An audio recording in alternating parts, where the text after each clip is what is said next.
My name is Veronica Nesbitt. I graduated in 1964. My hometown was Cincinnati, Ohio, and I majored in social work. I went on to become a social worker in Columbus, Ohio at the Juvenile Diagnostic Center.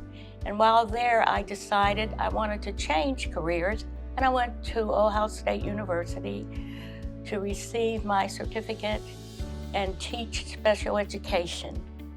And my next job was at Philander College as Director of College Relations. I was a social butterfly. I think I was a member of a number of organizations. And so in the beginning of my freshman year, I must admit, I didn't study as much as I should have. And one of my French teachers, Mrs. Cox, we at Philander with the dormitories, as I told you, we had 2 dormitories, and between we had a student center, and we had a wall that the students would go and kind of with their boyfriends kind of hang around.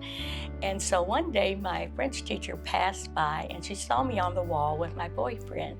She said, "Miss Brady, your grades are not good enough for you to be out here." That embarrassed me, but that encouraged me. And after that situation, I got really busy and more serious about my studies.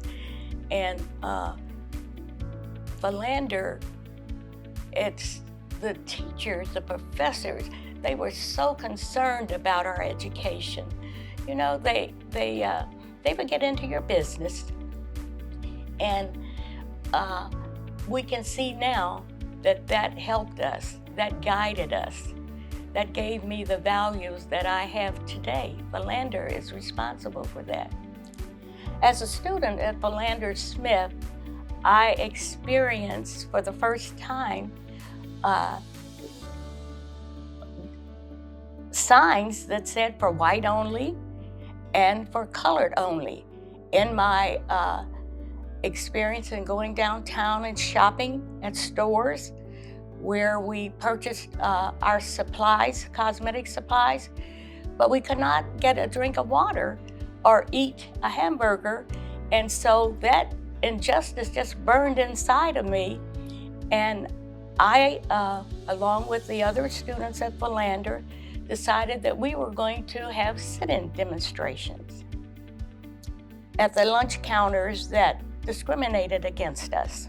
In August and September it was very hot, but we were not allowed to, even get a drink of water or buy a hamburger.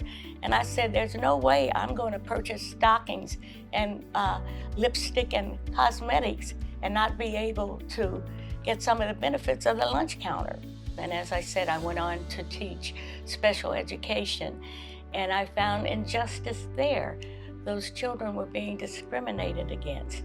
And I worked very hard as a teacher. In fact, my class was featured on NBC4 in Columbus with the children, because I told parents, I said, even though your children have a disability, there are things that they can learn and they can do.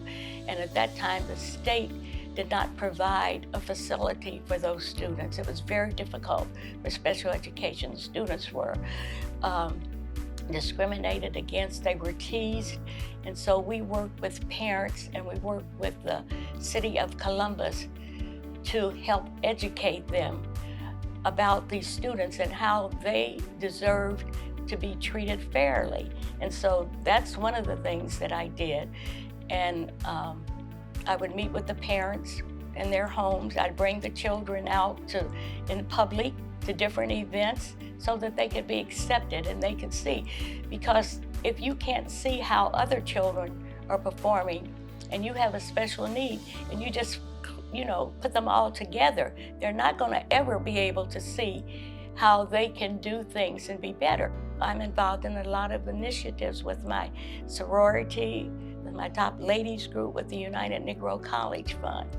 And I credit Philander as being a part of that. I love the professors that taught me. They had a special interest in all of the students. And that is so important today. In comparison, at Ohio State University, I was just a number there.